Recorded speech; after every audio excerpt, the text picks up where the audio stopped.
MOMO stock analysis and MOMO stock prediction. In this 1-minute video, I'm going to show you exactly what I'm going to do and how I'm going to trade.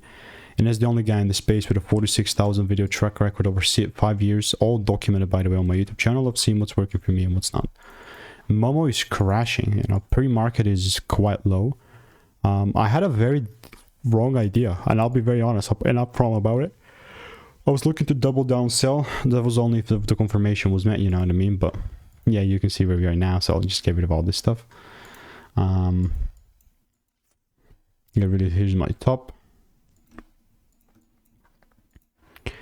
And because it's really pumping, honestly, like,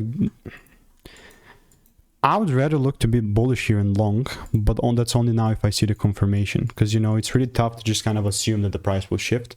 But if I see the confirmation, I'll have the green light to go.